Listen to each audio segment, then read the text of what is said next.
मोदी और मुर्मू दोनों को जेल भेजा जाए। दोस्तों, यह सुनते ही मानो राजनीति की दुनिया में तूफान आ गया।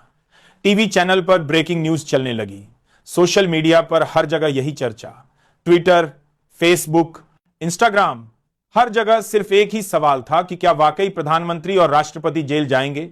अब जरा सोचिए, ये वही नरेंद्र मोदी हैं जिन्हें हमेशा अजेय कहा जाता था, जिन्हें लोग समझते थे कि वे कानून से ऊपर हैं, और ये वही राष्ट्रपति मुर्मू हैं जिन्हें देश की सर्वोच्च संवैधानिक शक्ति माना जाता है। लेकिन आज अदालत ने बता दिया कि जब बात संविधान की आती है तो कोई भी अपवाद नहीं है। विपक्षी दलों में खुशी की लहर दौड़ गई। कांग्रेस, समाजवादी पार्टी, राजद, टीएमसी, सबने इसे लोकतंत्र की जीत बताया। राहुल गांधी ने तो प्रेस कॉन्फ्रेंस करते हुए कहा, आज इतिहास बन गया है, आज यह साबित हो गया कि मोदी और उनके साथी कानून से ऊपर नहीं है। यही असली लोकतंत्र है, यही असली संविधान है। दूसरी तरफ बीजेपी में हाहाकार मच गया। पार्टी नेताओं ने इसे साजिश बताया। किसी ने कहा कि यह विपक्ष की चाल है, किसी ने कहा कि अदालत पर दबाव बनाया गया है, लेकिन अदालत ने साफ कर दिया कि यह फैसला पूरी तरह तथ्यों और सबूतों पर आधारित है। आरएसएस प्रमुख मोहन भागवत तक गुस्से में आ गए। उन्होंने मंच से कहा, यह सब राजनीति है, देश को तोड़ने की साजिश है। लेकिन अदालत का आदेश उनके सामने भी टस से मस नहीं हुआ। अब आप सोच रहे होंगे कि आखिर ऐसा क्या हुआ कि सुप्रीम कोर्ट को इतना बड़ा फैसला लेना पड़ा। दरअसल लंबे समय से कई गंभीर मामले अदालत के पास लंबित थे। कई याचिकाओं में यह आरोप लगाया गया था कि सत्ता के सर्वोच्च पदों पर बैठे लोगों ने संविधान और कानून का उल्लंघन किया है। इन मामलों में सबूत अदालत के सामने रखे गए, गवाह बुलाए गए, दस्तावेज पढ़े गए, और अंत में अदालत इस नतीजे पर पहुंची कि अगर कार्रवाई नहीं की गई तो संविधान पर से जनता का विश्वास उठ जाएगा।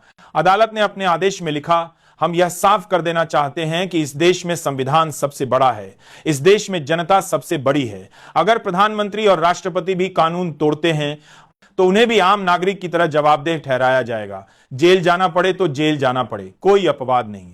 यह पंक्तियां आज इतिहास में दर्ज हो चुकी हैं। लोग कह रहे हैं कि यह वही पल है जो आने वाले 100 सालों तक याद किया जाएगा। अब जरा जनता की प्रतिक्रियाएं भी देख लीजिए। किसी ने सोशल मीडिया पर लिखा, आज असली स्वतंत्रता दिवस है। किसी ने कहा, अब जाकर लगा कि सच में संविधान जीवित है। तो किसी ने लिखा, आज देश बच गया। लेकिन दोस्तों, हर कहानी के दो पहलू होते हैं।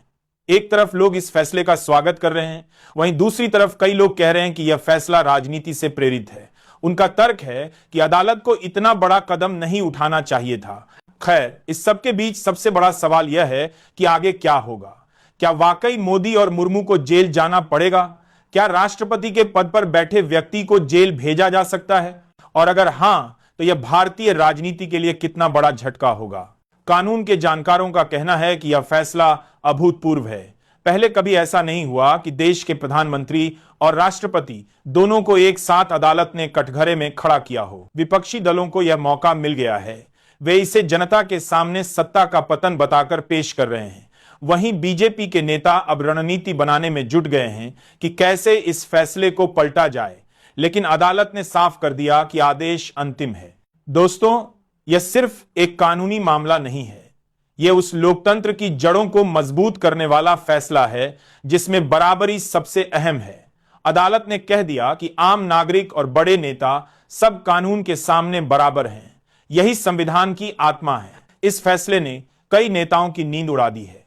जो लोग अब तक यह समझते थे कि वे कानून से ऊपर हैं, उन्हें अब डर लगने लगा है कि कहीं कल उनकी भी बारी ना आ जाए। सोचिए, अगर आज प्रधानमंत्री और राष्ट्रपति जेल जा सकते हैं तो कल कोई और बड़ा नेता भी जेल जा सकता है। यही वजह है कि इस फैसले ने पूरी राजनीति को हिलाकर रख दिया है। टीवी डिबेट्स में माहौल गर्मा गया है। एंकर चिल्ला चिल्ला कर पूछ रहे हैं, क्या वाकई मोदी और मुर्मू जेल जाएंगे?